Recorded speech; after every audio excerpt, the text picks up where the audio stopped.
তো hello guys, তো কেমন আছো তোমরা সবাই? আজকে আমি তোমাদের সঙ্গে শেয়ার করবো আমার সপ্তমীর দিনটা ঠিক কেমন কেটেছিল। আজকে আমরা প্ল্যান করে নিয়েছিলাম যে বকুলতলা থেকে মেছোগ্রাম পর্যন্ত যতগুলো ঠাকুর আছে সবগুলোই আমরা দেখবো আজকে। তাই প্রথমেই আমরা চলে যাই চাঁদপুরের প্যান্ডেলটা দেখার জন্য। সত্যি বলতে প্রতি বছরের মতো এখানে এবছরও খুব সুন্দর প্যান্ডেলটা করেছিল। এছাড়াও বিভিন্ন সামাজিক সচেতনতামূলক কথাবার্তাও এখানে লেখা ছিল। তো চলো বেশি কথা না বলে একবার তোমাদেরকে প্যান্ডেলটা সামনে থেকে এবং মায়ের দর্শনটা করিয়ে দিই। মণ্ডপের চারিদিকটাতে এত সুন্দর করে সাজিয়ে তোলা হয়েছে যে প্রত্যেকটা জায়গাতে মায়ের একটা মুখের প্রতিমার মতো রাখা হয়েছে। আর এই হচ্ছে আমাদের দুর্গা মার প্রতিমা।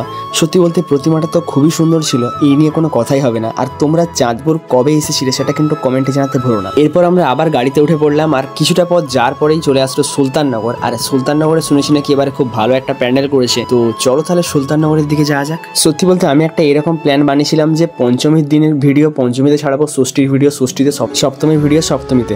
কিন্তু সত্যি বলতে আমার বাড়ির সামনে পুজো হওয়ার কারণে আমার ঘরের সামনেই মাইক বাঁধা হয়েছিল আর এতটা পরিমাণে আওয়াজ আমি কোনো রকম ভয়েস ওভার করতে পারিনি। তো সেই জন্য আমি এখন ভিডিওগুলো ছাড়ছি একটা একটা করে। আমাদের পরিবেশে যে গাছের দরকার কতটা সেটাই এখানে তুলে ধরা হয়েছে। আর এখানে মায়ের দর্শনটা তোমাদেরকে করিয়ে দিলাম। তারপর আমরা চলে গেলাম নেক্সট প্যান্ডেলে, যেটা ছিল কলোড়া। আর সত্যি বলতে দুর্গাপূজাটা প্রত্যেকটা বাঙালির কাছে একটা ইমোশন। আমাদেরকে এই সময়টা প্রত্যেকটা মণ্ডপে ঘুরে ঠাকুরের ভিডিও করা, ঠাকুরের ছবি তোলা এতটা ভালো লাগে যে কি বলবো। এখানে মায়ের দর্শন নিয়ে আমরা চলে গেলাম জেলার সেরা প্যান্ডেল মানে পাঁচবেড়িয়াতে ঠাকুর দেখার জন্য। আর এখানে এতটা পরিমাণে ভিড় ছিল যে কি বলবো। সত্যি বলতে পাঁচবেড়িয়াতে প্রতি বছরই সুন্দর সুন্দর প্যান্ডেল হয়, কিন্তু এই বছর যে এতটা সুন্দর প্যান্ডেল করবে সেটা এখানে না আসলে আমি বুঝতেই পারতাম না। আর এখানে এসে বুঝতে পারলাম যে জেলার সেরা প্যান্ডেলের অ্যাওয়ার্ডটা কেন পেয়েছে। তো চলো তাহলে এবার মণ্ডপের ভেতরে একটু ঢোকা যাক।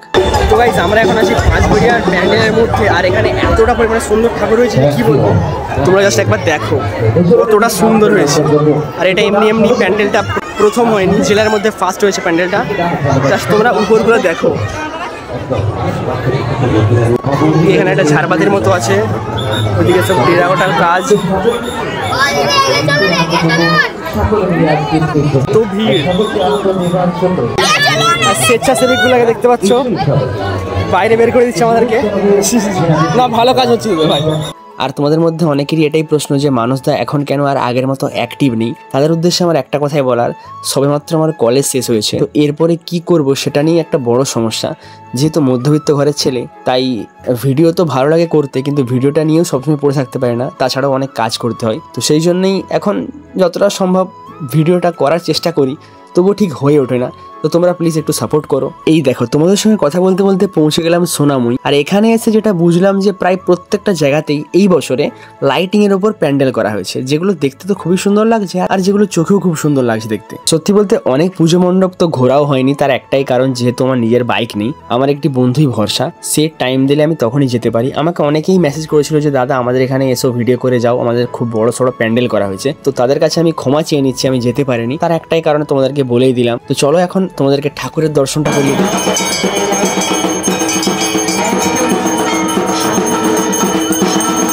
এরপর আমরা পৌঁছে গেলাম কেশাপাট বাজারে। এবছরে এখানে থিম ছিল চক্ষু হসপিটাল। সত্যি বলতে মানুষের কাছে চোখ যে কতটা দরকারি সেটা একমাত্র তারাই বোঝে যাদের কাছে চোখ নেই, আর এখানে সেটাই তুলে ধরা হয়েছিল। আজকের আমি সপ্তমীতে যতগুলো ঠাকুর দেখলাম তার মধ্যে এই ঠাকুরটা আমার একটু ইউনিক লেগেছে, তার কারণ এখানে ঠাকুরের মুখটা এতটাই সুন্দর আর এতটাই মায়াবী যে কি বলবো, মানে খুবই সুন্দর। যে ঠাকুরটা বানিয়েছে তার হাতে সত্যিই কাজ আছে মানতে হবে। এবার আমরা চলে যাচ্ছি মেছোগ্রামে, আর যেটা হচ্ছে আজকের আমাদের শেষ ঠাকুর দেখা। কারণ একদিনে বেশি ঠাকুর দেখে নিলে না ভালো লাগে না, কম কম করে দেখতে হয় যাতে অন্যদিনও দেখতে পারি। আর এই বছরে মেছোগ্রামের থিম ছিল বোঝা। সত্যি বলতে অন্যান্য বছরের তুলনায় এই বছরের প্যান্ডেলটা আমার মোটামুটি লেগেছে। দেন আমরা দাঁড়িয়ে পড়ি লাইনে, আর এতটা লাইন ছিল যে প্রায় 10-15 মিনিট আমাদেরকে লাইনে দাঁড়াতে হয়েছিল। এখন ঢুকে পড়েছি প্যান্ডেলের মধ্যে, আর প্যান্ডেলের চারিদিকে বোঝানো হয়েছে যে গরিব হওয়াটা ঠিক কতটা বোঝা, মানে সমাজে টিকে থাকতে হলে পয়সার যে ঠিক কতটা দরকারি। এছাড়াও বর্তমান সময়ে একটা বাচ্চার যে ওজন তার থেকে 3 গুণ ওজন হয় বইয়ের ভার, তো সেগুলোই দেখানো হয়েছে এখানে। তার সঙ্গে এই ভিড়ের হাত থেকে আর এই গরম থেকে বাঁচার জন্য একজনই হচ্ছে যে সাহায্য করতে পারে, সেটা হচ্ছে এই কুলার। আর আজকের মতো ভিডিওটা আমি এখানেই শেষ করছি। তোমাদের সঙ্গে দেখা হচ্ছে আবার নতুন ভিডিওতে। তোমরা প্লিজ একটা লাইক আর একটা অন্তত কমেন্ট করে যেও, কারণ এই ভিডিওটা বানাতে অনেকটা সময় লেগেছে আর অনেকটা পরিশ্রমও হয়েছে। তাই একটা প্লিজ লাইক আর একটা কমেন্ট করে দিও একটু, শুধু এটাই তোমাদের কাছে রিকোয়েস্ট।